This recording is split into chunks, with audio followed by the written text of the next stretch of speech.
Fox News alert out of Egypt, where gunfire is ringing out in the streets right now as members of the Muslim Brotherhood take to the streets.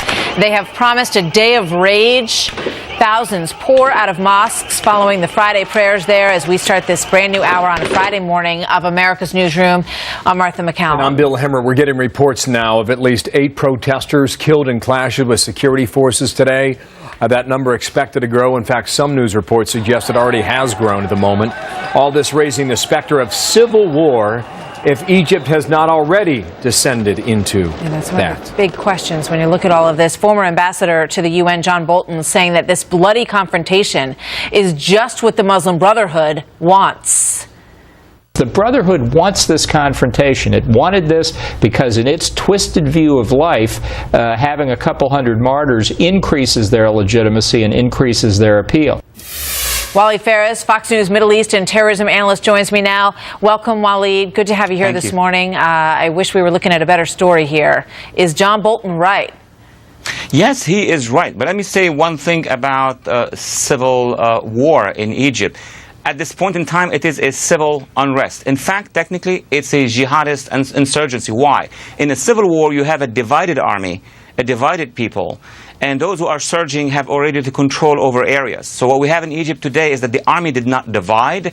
You have fighters, you have people who are armed among the Brotherhood. The people, actually, the maximum the Brotherhood were able to gather, and that's huge already, 1 million. But the other side, 33 million. That's the overwhelming majority of the people. And thirdly, the Brotherhood are not controlling a zone. The only zone they had, they lost. So they are, as the ambassador said, trying to push for a civil war or a push for a confrontation so that they are legitimate internationally. You make a great point. And what did you think about what the president had to say about this yesterday? Because, you know, he said that we can't take sides as the United States of America, but he did seem to condemn the actions of the military. But he did take side. I mean, there's no doubt about it. 80% of Egyptian press, all those except the Brotherhood, consider that the Obama administration has a partnership with the Brotherhood. Partnership, meaning they actually coordinate their political moves. Of course, the president wants to let the international opinion think that the United States is in between. But basically, by canceling those exercises, by putting pressure on the cabinet, on the government, to include the Muslim Brotherhood, is actually telling the Muslim Brotherhood that you're going to be back to power and not wait for the next elections.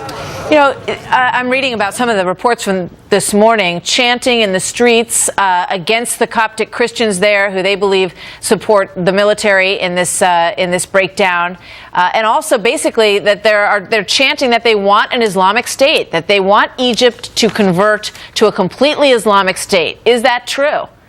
Look, by comparative analysis, if we recall what happened in Germany and in Italy in the 30s, when the National Socialists came to power and they were trying to blame somebody for all the problems of Germany, who did they blame? The Jews. Now, who the Muslim Brotherhood are blaming for their sortie from the regime? The Christian Copts. It is really sad that most of our media in America, most of it at least, did not report well on what was happening over the past 48 hours outside Cairo. 38 churches and cathedrals have been burned down. This is huge. It is huge. I'm reading reports of people going in and sweeping up in the Chapel of the Virgin Mary and shaking their heads. They can't believe what is happening because they've been able to live and to practice their faith under very difficult circumstances. But this is a very different story, right? It's absolutely a different story, and as you said earlier, the Brotherhood are trying to impose a Taliban-like state. A majority of Egyptians do not want to live under that Taliban state. That's the essence of the equation in Egypt today. Walid, thank you very much. Thank you.